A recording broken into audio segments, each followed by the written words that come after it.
Yes, hello everyone. Good afternoon. Today I am presenting about neoclassical age, and my topic is the portrayal of woman in Richardson's Pamela and Jane Austen's Pride and Prejudice.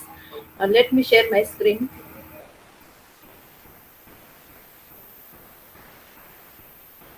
Is my screen visible, sir? Yes, it is visible. Play your presentation. Yes.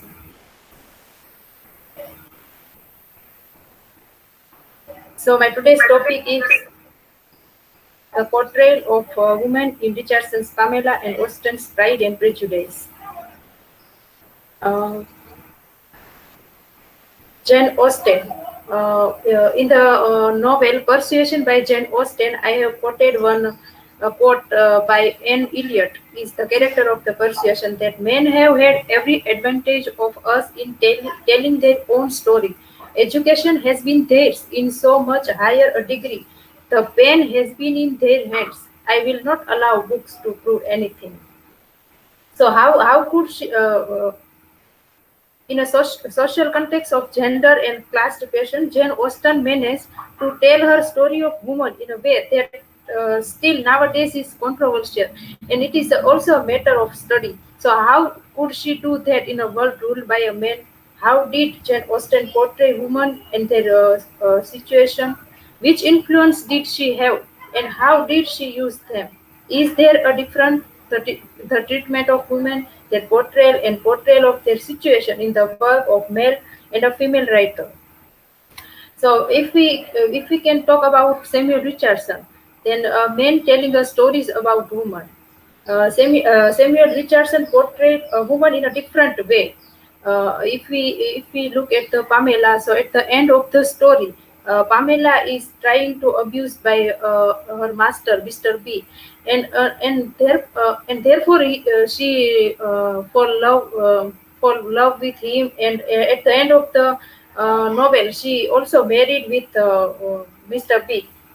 So she does everything for him, and then she is ready to do everything to be a good wife. So here is a rebel against her.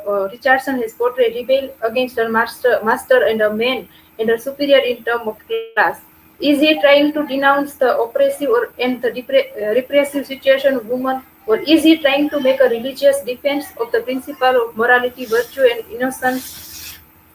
If we see similarities between Pride and Prejudice and Pamela, then Pamela rebels against the oppressions of her abusive and tyrannical master, and Elizabeth does it against social and gender oppression.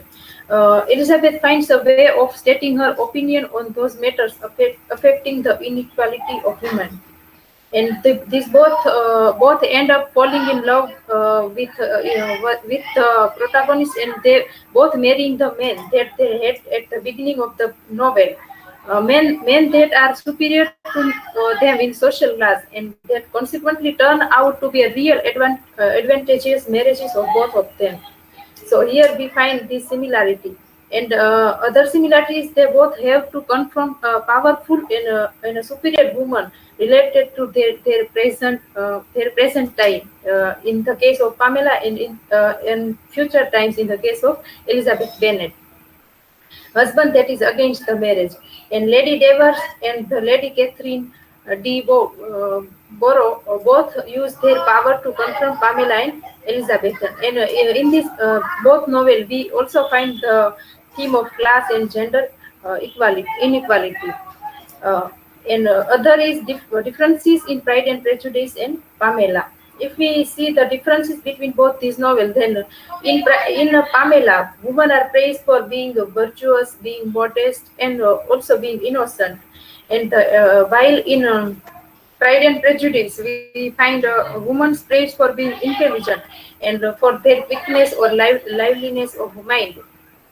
In Pamela, the attributes for which women are praised in Pamela are clearly passive attributes related to the Christian doctrine, while in Pride and Prejudice, the best characteristics attribute to the woman in Pride and Prejudice imply activity.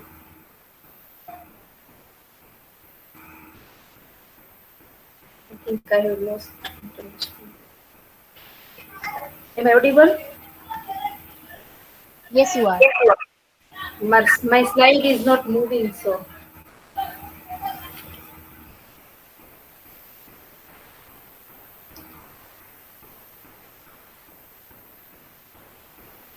But we are able to see. You can yeah, switch to yes, yes, next slide. Yeah. yes, yes, sir.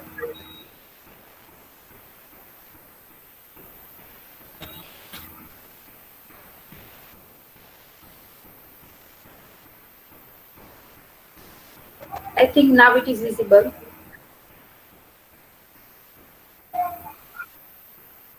Okay.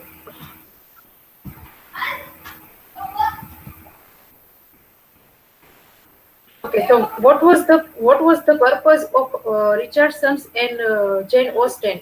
So they both focus on the situation of women, the oppression they suffered, and the existing inequalities between men and women, as well as between social classes. And the purpose behind Richardson's Pamela is clearly seems to be educational or instructive. This idea can be extracted from the subtitle of the novel itself, Pamela or Virtue Rewarded.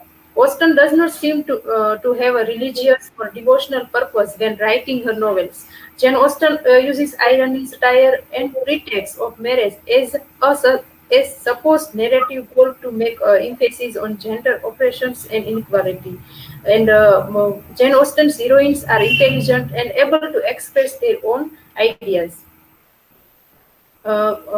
Influence of Richardson on Austen. So Austen was very influenced by Richardson's novel and his works.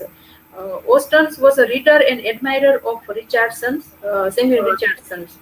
And Tanner said about Richardson that James learned as much from Jane Austen as Jane Austen did from Richardson, which is to say a great deal. And I have another quote is that Hesley and Doe, by all accounts, Samuel Richardson was the writer she constantly reread, and quoted throughout her life. He is said to have been a big influence on her teenage writing. And Austen is also influenced by stylistic writing of Richardson.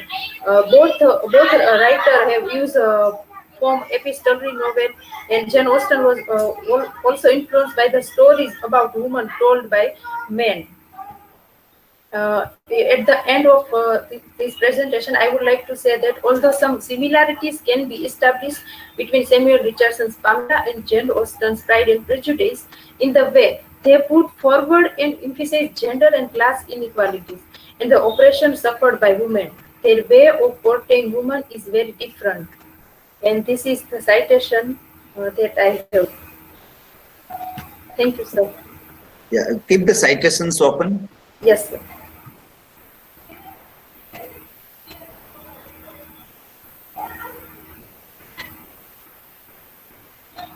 Okay. Now, see, some of the citations you mentioned, like Tanner you mentioned, or earlier it was any Eliot. Yes, yes, sir. So, from where was those things taken? That is not cited here. You Yes. get the point. So Yeah, that is yes. in text and at the end of the text. There should be a sync between both the things. Whatever you are citing inside, that should be referred or work cited or references at the end of the presentation or research paper, whatever you are writing.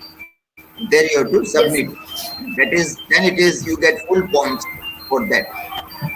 I have submitted, sir, Hesley and two, one, but two I have forgotten. That you're not. Yeah, okay. Yeah, okay. You can stop sharing and questions. Yes. Daya? Yes. Okay. So you have mentioned one line that women are praised for being virtuous and modest and innocent. So refer an incident or a part from the plot regarding this. Yes, yes. We can say that Pamela is a innocent because in the at the beginning of the novel, Mr. B is trying to rape with her, and Mr. B is trying to abuse her, and Pamela is fall in love with her, and at the end, she also married with her. In this context, we can say that she is very innocent. Okay. Yes, who is the next to ask? Jignesh?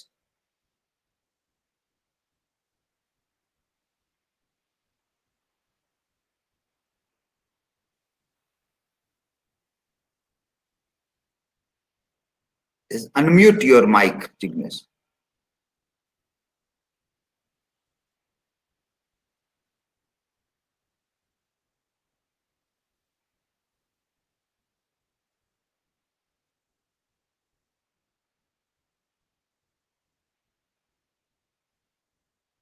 Yes, Jignesh, are you asking? Yeah. Your mic is muted.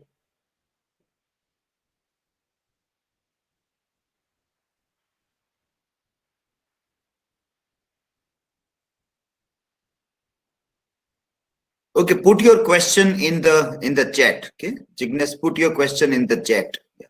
Okay, next is